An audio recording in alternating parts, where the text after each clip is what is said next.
अभी तक हमने इनवॉइसेस, वाउचर एंट्री और परफॉर्मा इनवॉइस देख लिया। एंट्री करना कैसे है वो सब हमने समझ लिया। अ, आज मैं आपको सबसे पहले दिखाऊंगा कि अगर आपने कोई एंट्री कर दिया है, उसको आपको अगर डिलीट करना है या उसको कैंसिल करना है, तो ये डिलीट और कैंसिल का जो ऑप्शन है वो टैली में कैसे है, तो वो जानना आपके लिए बहुत ही ज़रूरी है। यहाँ पे मैं डिस्प्ले डेबुक ओपन करता हूँ, जितना भी एंट्री पास हुआ है वो ओपन करता हूँ। मैं थोड़ा सा एंट्री और पास करके आपको दिखा देता हूँ, उसके बाद मैं आपको डिलीट कैंसिल सिखाऊंगा। तो सबसे पहले जो हमने सेल परचेज किया है उसका हम हमारे पास थोड़ा पेमेंट रिसिप्ट आ रहा है, ऐसा हम दिखा देते हैं। तो यहाँ पे अकाउंटिंग वाउचर में थोड़ा रिसिप्ट डाल रहा हूँ। यहाँ पे 1/5 को मैं एक एंट्री ले रहा हूँ, बैंक अकाउंट, और हमने सेल किया था ये सन मोबाइल रिटेल को, तो मैं इसका 1 लाख रुपया रिसिप्ट डाल रहा हूँ। यहाँ पे देखिएगा रिसिप्ट में कि मैं अगर 1 लाख रुपया डाल रहा हूँ तो मुझे पूछ रहा है कि ये कौन से बिल के अगेंस्ट में आपको पेमेंट मिला है। तो यहाँ पे अगेंस्ट रेफरेंस सिलेक्ट करूंगा। मेरा ये 2 बिल उसका बाकी है। पहला बिल है 2,52,000 का, और दूसरा बिल है, ये पहला बिल है 2 अप्रैल का 1,29,000 का, और दूसरा बिल है 2,52,000 का। तो मैं ये बिल के अगेंस्ट में इसको जमा ले रहा हूँ 1 लाख रुपया। तो ये बिल के अगेंस्ट में मुझे 29,000 रुपया और बाकी रहेगा, तो मैं ये उसको सेव करता हूँ।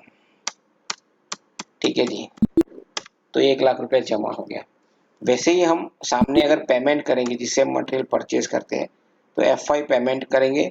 यहाँ पे वापस मैं बैंक सिलेक्ट करता हूँ, जिसको पेमेंट करना है सरगम मोबाइल को, तो मैं इसको भी 1,20,000 रुपया पेमेंट कर रहा हूँ अगेंस्ट रेफरेंस। ये मेरा 2,58,000 रुपये का उसका बिल बाकी है, उसके सामने मैं उसको 1,20,000 रुपया दे रहा हूँ। तो ये आपको बिल टू बिल उसको मैनेज करना है। अब ये एंट्री मैंने पास कर दी। उसके बाद हम अगेंस्ट यहाँ पे डिस्प्ले डेबुक में जाएंगे और एंट्रियाँ हमारी देखेंगे। अब मुझे चाहिए कि मैंने एक एंट्री और मैं ऑफिस एक्सपेंस की एक एंट्री पास करता हूँ, सपोज की एक्सिस बैंक। यहाँ पे एक लेजर क्रिएट कर रहा हूँ, ऑफिस एक्सपेंस। ठीक है, अंडर ग्रुप इनडायरेक्ट एक्सपेंस, उसमें जीएसटी नॉट एप्लीकेबल आएगा, और इसको मैं सेव करता हूँ। यहाँ पे मैं 2,000 रुपया की एक एंट्री ऑफिस एक्सपेंस में पास कर देता हूँ। अब समझ लो कि मैंने, मेरे अकाउंटेंट ने या मैंने गलती से यहाँ पे ऑफिस एक्सपेंस की 2 एंट्री कर दी। सेम वही वाउचर के मेरे मेरे से गलती से दूसरी बार एंट्री हो जाती है। जब मैंने रिपोर्ट चेक किया डिस्प्ले डे बुक में, तो मुझे पता चला कि यार मैंने तो 1 तारीख को भी एक ऑफिस एक्सपेंस 2,000 का एंट्री किया है, और 2 तारीख को फिर से वो एंट्री हो गई है। अब एक एंट्री मुझे डिलीट करनी है या एक एंट्री मुझे कैंसिल करनी है। तो यहाँ पे क्या होगा कि डेबुक में अगर आप जाएंगे तो यहाँ पे एंट्री को आप स्पेस करके सिलेक्ट करेंगे, तो यहाँ पे आपको कैंसल और डिलीट का ऑप्शन मिलेगा। कैंसल और डिलीट, अल्टर एक्स यानी कैंसल, अल्टर डी यानी डिलीट। तो आप डिलीट कैंसल कर सकते हैं। कैंसल का क्या मतलब है और डिलीट का क्या मतलब है मैं आपको बताता हूँ कि मैं अगर इसको डिलीट कर दूंगा, ये मेरा पेमेंट वाउचर नंबर 4 है। ठीक है, पेमेंट वाउचर नंबर 4 है। अगर मैं इसको रहने देता हूँ 2 मई को, और ये 3rd नंबर वाला जो मैं पेमेंट वाउचर डिलीट कर दूंगा, तो ये मेरा 4 नंबर वाला जो वाउचर है उसका नंबर 3 हो जाएगा, मतलब वो 1 नंबर माइनस कर देगा। देखिए कैसे करते हैं। ये 3 नंबर में इसको सिलेक्ट करता हूँ, या उसको ओपन करके वाउचर में से यहाँ पे कैंसिल और डिलीट का वाउचर में भी ऑप्शन है, और यहाँ से मैं उसको डिलीट करता हूँ, अल्टर डी। मुझे अगेन पूछ रहा है कि डिलीट, तो मैं यहाँ पे यस कर देता हूँ। तो देखिए वो 1 मई वाला मैंने एंट्री डिलीट कर दिया, तो बाय डिफॉल्ट ये 2 मई वाला जो 4th नंबर का बिल था उसका नंबर 3 हो गया। मतलब कि हर एक नंबर उसके बाद का जो, अगर मैं बीच में कोई एंट्री डिलीट करता हूँ तो बाकी के सारे नंबर 1 नंबर माइनस हो जाएंगे, चेंज हो जाएंगे। पेमेंट रिसिप्ट में तो ये सिर्फ चलता है, लेकिन सेल्स में ये नहीं चलता। मैं यहाँ पे और 2-4 सेल्स का एंट्री कर देता हूँ, तो ताकि आपको ज़्यादा क्लियरली मालूम पड़ेगा। सेम पार्टी का कर देते हैं, कोई बात नहीं है। सरगम मोबाइल करके एक नंग, एक एंट्री कर दिया मैंने सेकंड में को। दूसरा एंट्री वापस से मैं कर रहा हूँ चार्जर का एक नंग, अगेन मैं उसको एक एंट्री और कर रहा हूँ।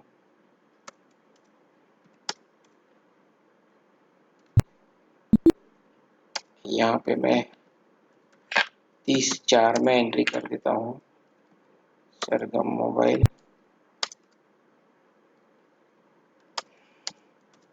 मैं बहुत सारा एंट्री पास कर देता हूँ ताकि आपको मैं क्लियरली समझा सकूँ क्या एक्चुअली मैं आपको कहना मांगता हूँ, कहने की कोशिश कर रहा हूँ। सॉरी, ये एंट्री नहीं करनी थी, सेल्स में हमको रिटेल में करनी है। ये हो गई चार्जर, बस अब आगे नहीं कर रहे, बहुत सारी एंट्री हो गई। हाँ, अब देखिए हमारे पास बहुत सारी सेल्स की एंट्री हो गई, 1 2 3 4 5 6 7 एंट्री हो गई। अब क्या होगा कि अगर मैं ये 4th नंबर का इनवॉइस डिलीट करता हूँ तो ये 5 नंबर का है वो 4 हो जाएगा, 6 का 5 हो जाएगा और 7 का 6 हो जाएगा। तो ऑलरेडी हमने अलग अलग कस्टमर को बिल दे दिया है, उन्होंने एंट्री कर दी है, उसको जीएसटी का रिटर्न भी भर गया है। और अगर हम बीच में से डिलीट कर देंगे एंट्री तो नंबरिंग चेंज हो जाएगी। ठीक है जी, इसके लिए हमें कभी भी सेल्स का बिल डिलीट नहीं करना है, हम उसको कैंसिल कर सकते हैं। फॉर एग्जांपल कि अगर हमें ये बिल डिलीट करने का कोई ऐसा हुआ कि भाई मुझे ये बिल निकालना पड़ेगा, ठीक है, तो हमें क्या करना है, उसको कैंसिल करना है, डिलीट नहीं करना है। कैंसिल करने के लिए यहाँ से डे बुक में से भी मैं यहाँ पे कैंसिल कर सकता हूँ अल्टर एक्स करके, या एंट्री में जाके भी यहाँ पे अल्टर एक्स करके कैंसिल कर देता हूँ। देखिए यहाँ पे मैं उसको कैंसिल कर रहा हूँ, ये हो गया कैंसिल, यस। अब क्या हुआ, अब देखिए डे बुक में कि ये यहाँ पे कैंसिल का एक टैग लग गया, कैंसिल करके वो तारीख का, और यहाँ पे वो जो कैंसिल का है यहाँ पे सेल्स, उसका बिल नंबर ऐसे का ऐसा यहाँ पे रहा और वैल्यू में कुछ भी नहीं है, अमाउंट कुछ भी। और एंट्री ओपन करके देखेंगे तो भी यहाँ पे सिर्फ कैंसिल का टैग है, कौन सी पार्टी का है, कौन सी आइटम है, क्या वैल्यू है, कुछ भी नहीं, पूरा ऐसे का ऐसे ब्लैंक हो जाएगा, खाली वाउचर नंबर यहाँ पे रहेगा, ताकि ये नंबर का जो सीरीज है वो चेंज ना हो जाए। 4 नंबर ऐसे का ऐसे रहेगा, 5 भी ऐसे का ऐसा, 6 भी ऐसे का। अगर बीच में से आपको कोई नंबर निकालना है, कोई बिल या कोई डिलीट करना है तो आप डिलीट मत कीजिए, उसको कैंसिल कीजिए। ठीक है जी, तो ये है डिलीट और कैंसिल का ऑप्शन। एक चीज और मैं आज आपको बता देता हूँ ये इसी लेसन में, कि जो भी हमने पेमेंट रिसिप्ट का एंट्री डाला हुआ है उसका भी अगर हमको प्रिंट निकालना है तो ये हो गया पेमेंट वाउचर, सपोज कि हम दे रहे हैं, ये हमने पेमेंट किया तो उसको प्रिंट करेंगे तो ये हम पेमेंट वाउचर उसको पार्टी को भेज सकते हैं, ये हो गया पेमेंट वाउचर। अगर हमको पेमेंट एडवाइस भेजना है तो अल्टर पी करके यहाँ पे बैकस्पेस करके प्रिंट पेमेंट एडवाइस को यस कर देना है और bill wise including bill detail yes कर देना है। तो ये आपका हो गया पेमेंट एडवाइस प्रिंट। देखिए payment advice, dear sir madam please find below the payment details, कौन से बिल के अगेंस्ट में हम ये पेमेंट कर रहे हैं, पेमेंट का डिटेल, कौन सी बैंक से किया, क्या चेक नंबर, कौन सी बैंक, ये पूरा डिटेल हम उसको भेज सकते हैं प्रिंट करके। तो पेमेंट वाउचर में दो प्रिंट फॉर्मेट है, एक तो पेमेंट वाउचर और दूसरा पेमेंट एडवाइस प्रिंट।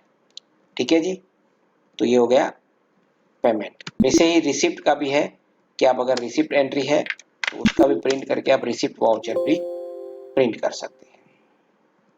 और उसमें भी बहुत सारे कॉन्फ़िगरेशन है, अल्टर पी, F12, उसका हाइट, विड्थ, रिसिप्ट में पेमेंट में आपको लोगो चाहिए, बिल वाइज डिटेल चाहिए कि नहीं चाहिए, बैंक डिटेल चाहिए कि नहीं चाहिए, बहुत सारे कॉन्फ़िगरेशंस है, आप चेक करके उसको यस नो करके चेक कर सकते हैं।